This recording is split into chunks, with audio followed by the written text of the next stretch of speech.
اپنے ذہن کو مضبوط کریں، اپنا بھروسہ اپنے رب پر مضبوط رکھیں۔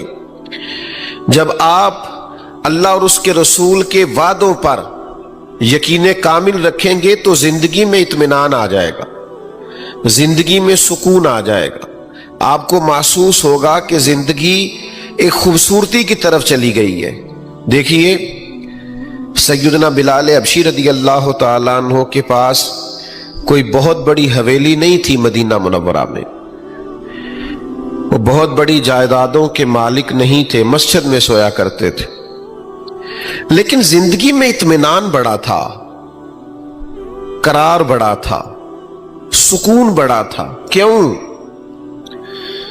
اس لیے کہ اللہ کے محبوب علیہ السلام نے ان سے فرمایا کہ بلال، میں نے معراج کی رات جنت میں بھی تمہارے چلنے کی آواز سنی۔ تو ان کو اطمینان ہو گیا تھا کہ جب اللہ رسول کی بارگاہ میں ایک مقام ہے تو پھر کیا ضرورت ہے، کیا حاجت ہے بہت ساری چیزوں میں پریشان ہونے کی۔ ہم نہ بڑی جلدی الجھ جاتے ہیں۔ مجھے بتائیے کچھ چیزیں ایسی ہیں جو خالص اللہ تبارک و تعالیٰ کا فیصلہ ہے، اور ہمیں پتہ ہے کہ یہ میرے اللہ کریم نے، میں نے کس خاندان میں پیدا ہونا تھا، یہ فیصلہ میرے کریم رب کا ہے۔ عمر کتنی ہوگی، فیصلہ میرے کریم رب کا ہے۔ رزق کتنا ملے گا، فیصلہ میرے کریم رب کا ہے۔ تو پھر جس خاندان میں اللہ نے پیدا کیا ہمیں بھی وہ خاندان پسند ہونا چاہیے۔ پھر جس جگہ اللہ نے ہمیں بٹھایا ہے ہمیں بھی وہاں مطمئن ہونا چاہیے۔ پھر رب کریم نے جو ہمارے لیے مقدر فرمایا ہے ہمیں اس پر راضی رہنا چاہیے۔ ہم کیا کرتے ہیں، ہم الجھتے ہیں، ہم بے چین ہوتے ہیں، ان چیزوں کا حصول کرتے ہیں جو چیزیں اللہ تعالیٰ نے کسی اور کو دی ہیں اپنے فضل کے ساتھ۔ اس سے حسد بھی پیدا ہوتا ہے، بعض اوقات مخالفت بھی پیدا ہوتی ہے، بعض اوقات عداوت بھی پیدا ہوتی ہے۔ اپنے مالک کی ذات پر بھروسہ کریں، اپنے رب کریم کی ذات پر توکل کریں۔ ایک صحابی تھے حضرت عوف بن مالک رضی اللہ تعالیٰ عنہ، وہ فرماتے میرے گھر میں بڑی غربت آ گئی، اور ساتھ یہ ہوا کہ میرا بیٹا بھی کفار نے قید کر لیا، تو میں بڑا پریشان ہو کے حضور کی بارگاہ میں حاضر ہوا۔ یا رسول اللہ صلی اللہ تعالی علیہ وسلم، ایک تو غربت، اوپر سے بیٹا بھی قید کر لیا گیا ہے۔ کئی دفعہ نہ دکھ آتے ہیں تو سارے کٹھے ہی آ جاتے ہیں، پریشانیاں آتی ہیں تو ساری کٹھی آ جاتی ہیں۔ تو عرض کرنے لگے یا رسول اللہ صلی اللہ تعالی علیہ وسلم، ایک تو غریبی ہے، حالات ایسے ہیں، اوپر سے بیٹے کو کفار نے اغوا کر لیا۔ تو اللہ کے حبیب نے فرمایا اللہ پہ بھروسہ کرو اور تسبیح پڑھو۔ پیارے بھائی میری طرف دیکھو، چھوڑ دو یہ کام، آپ اللہ تعالیٰ آپ کو سلامت رکھے۔ یہ دینی محفل ہے، کوئی سیاسی جلسہ ہے، اس کے آداب کا خیال فرمائے۔ اللہ تعالیٰ آپ کو ڈھیروں برکتیں دے، سلامتیاں عطا کرے، ہمیشہ خوش رکھے۔ اس میں تو ایک فوٹو بھی نہ بنے گی تو پھر بھی گزارا ہوگا، اور ویسے بھی کچھ تصویریں رہنے دیں، کچھ ریکارڈ قیامت کے دن کے لیے بھی محفوظ رہنے دیں تاکہ اس کا اجر ملے۔ اللہ تعالیٰ آپ کو سلامتی عطا کرے۔ بیمار ہوں، تھوڑی دیر کے لیے آیا ہوں، میری بات سن لیں، پھر انشاءاللہ آپ ادھر ہی ہیں، ایک دوسرے کی تصویریں راج راج کے کھینچیے گا۔ عزیز دوست غور فرمائیے جو عرض کر رہا ہوں۔ حبیب پاک صلی اللہ تعالی علیہ وسلم نے فرمایا کہ گھر جاؤ، اللہ پہ بھروسہ کرو اور لا حول شریف پڑھو، لا حول ولا قوت الا باللہ العلی العظیم۔ اس تسبیح کو پڑھو۔ فرماتے میں اور میری بیوی نے پڑھنا شروع کیا، اللہ کی ذات پہ بھروسہ اور اس تسبیح کو پڑھو۔ فرماتے ہم پڑھ رہے تھے، بھروسہ اللہ پہ تھا، دروازے پہ دستک ہوئی، باہر گئے تو اللہ نے فضل کیا، بیٹا دروازے پر موجود تھا، اور اکیلا نہیں آیا، 400 بکریاں بھی ساتھ لایا۔ تو اس سے پوچھا بھئی یہ کہاں سے آئیں؟ تو وہ کہنے لگے جہاں مجھے باندھ رکھا تھا انہوں نے، وہ لوگ سو گئے تھے، میں نے تھوڑی جدوجہد کی، میرے ہاتھ کھل گئے، اور میں باہر نکلا تو یہ بکریاں تھیں، میں 7 بکریاں بھی لے آیا۔ تو کہنے لگے ان کے والد چلو حضور کی بارگاہ میں جا کے پوچھتے ہیں کہ یہ ہمارے لیے جائز بھی ہے کہ ناجائز ہے، اگرچہ کافر کا مال ہے اور مال غنیمت۔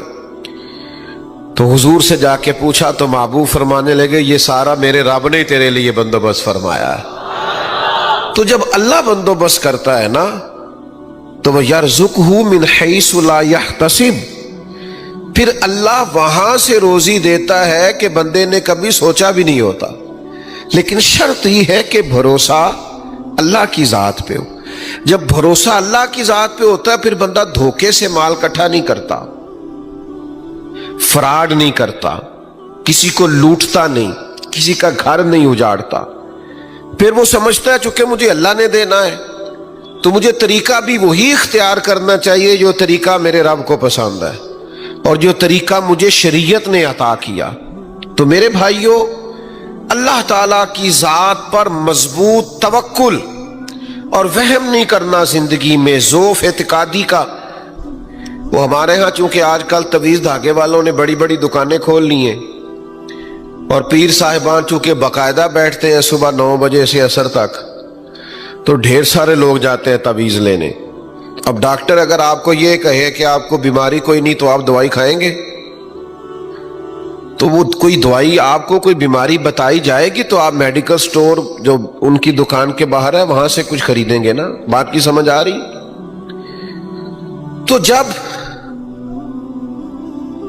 آپ تعویذ والے کے پاس جائیں گے تو وہ پہلے آپ کو بتائے گا کہ تینوں کسی نے کچھ کیتا ہے تو پھر ہی تسی تعویذ لاؤ گے نا۔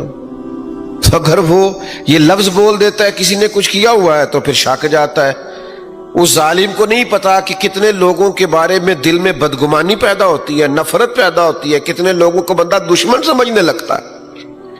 تو میرے عزیز ان چکروں سے باہر آئیں۔ مومن کی ایک شان ہے، مومن کا ایک مقام ہے، مومن کا ایک مرتبہ ہے، مومن کے اعتقاد ہوتے ہیں، اس کے نظریات ہوتے ہیں، وہ اپنے نظریے کی بنیاد پر مضبوط ہوتا ہے۔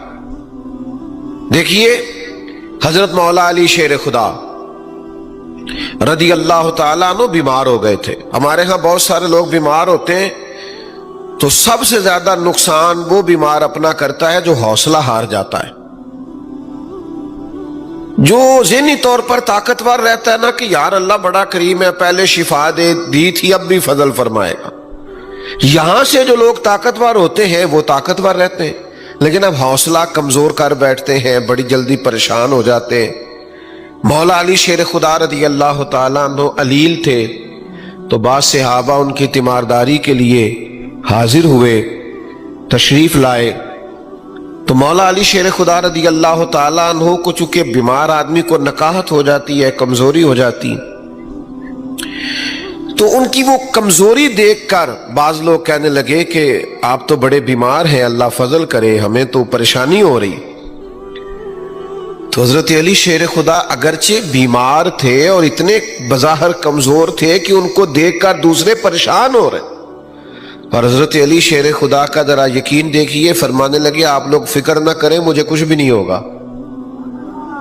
آپ کی توجہ ہے نا میری بات پر؟ مجھے کچھ بھی، انہوں نے کہا وہ کیسے؟ فرمانے لگے وہ ایسے کہ ایک دفعہ میں بیمار ہوا تھا اور اللہ کے پیارے حبیب علیہ السلام میری تیمارداری کے لیے تشریف لائے، تو میں نے عرض کی یا رسول اللہ صلی اللہ علیہ وسلم بیماری کا بہت غلبہ ہوتا جا رہا ہے، میرے لیے دعا کریں۔ تو کریم فرمانے لگے علی فکر نہ کرو، بیماری سے کچھ بھی نہیں ہوگا، تم تو اس وقت دنیا سے جاؤ گے جب داڑھی خون سے رنگین ہوگی، یعنی خنجر یا تلوار کا وار ہوگا، شہادت ملے، بیماری سے دنیا سے جانا نہیں ہے۔ تو حضرت علی فرمانے لگے چونکہ حضور نے فرمایا ہے لہذا ساڈے نبی دی زبان ساڈے واسطے قرآن، تو بیماری ہمارا کچھ بگاڑ سکتی نہیں۔ تو میرے بھائی نہ تویز دھاگا، نہ کوئی کسی کی بندش، نہ جناب بیماری، نہ دشمنوں کا خوف۔ کہ کچھ لوگ کہتے ہیں میرے سارے رشتہ دار میرے خلاف ہو گئے، تو میں نے کہا رشتہ دار ولی کس کو مانتے ہیں؟ کوئی ایسا رشتہ دار آپ نے دیکھا جس کو ولی مانتے ہو؟ اللہ ماشاء اللہ تھوڑے بہت مسئلے سب گھروں میں ہی ہوتے۔ اب سارا دن پریشان رہنا، رشتہ دار ناراض ہو گئے، علاقے والے خلاف ہو گئے، فلانا مخالف ہو گیا، بھائی آپ